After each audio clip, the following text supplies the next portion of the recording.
Coulomb का नियम क्या है ये आपको इस वीडियो में बताएंगे। चलिए सीखते हैं। एक वैज्ञानिक है चार्ल्स ऑगस्टिन डे कूलाम। एक वैज्ञानिक है चार्ल्स ऑगस्टिन डे कूलाम, जिन्होंने दो आवेशों के बीच वैद्युत बल के बारे में बताया था। वैद्युत बल क्या होता है? आकर्षण और प्रतिकर्षण बल को ही वैद्युत बल कहा जाता है। तो क्या बताया था उन्होंने कि दो कोई आवेश हैं, एक Q1 है और इससे r दूरी पर एक बिंदु आवेश Q2 है।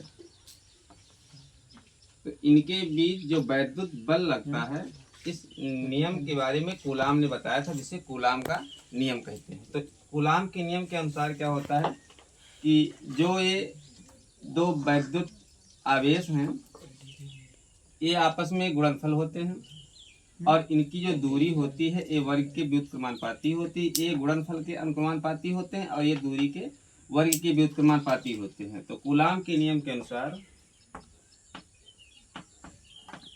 कूलाम के नियम अनुसार तो वैद्युत बल के बारे में कूलाम ने जो नियम दिया था, तो जो F है यही है वैद्युत बल। तो ये दोनों आवेश जो होती हैं इनकी मात्राओं के गुणनफल के अनुक्रमानुपाती होता है। तो F प्रोपोर्शनल Q1 और Q2 ये हो गया गुणनफल के अनुक्रमानुपाती, या समीकरण 1 मान लेते हैं।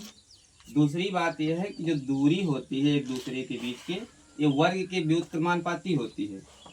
तो ये वर्ग के या प्रोपोर्शनल वर्ग के व्युत्क्रमानुपाती, यानी व्युत्क्रम में होगा, उल्टा होगा। ये समीकरण 2 हो गया। अब इन दोनों समीकरणों को जब मिलाएंगे तो ये हो जाएगा F प्रोपोर्शनल Q1 Q2 बटा R स्क्वायर। अब ये प्रोपोर्शनल आप हटा देंगे तो यहाँ पे एक निशान हो जाएगा, एक चिन्ह हो जाएगा बराबर K, जिसे नियतांक बोलते हैं। Q1 Q2 बटा R स्क्वायर। इस चिन्ह का एक नियत मान होता है, F बराबर 1/4 pi epsilon not Q1 Q2 बटा R स्क्वायर। एप्सिलॉन नॉट की जगह पे भी K लिख सकते हैं। ये प्रावर्तांक होता है और जो ये K है यह एक नियतांक है, और जो एप्सिलॉन नॉट है ये निर्वात की वैद्युतशीलता होती है। तो यही है आपका कूलाम का नियम।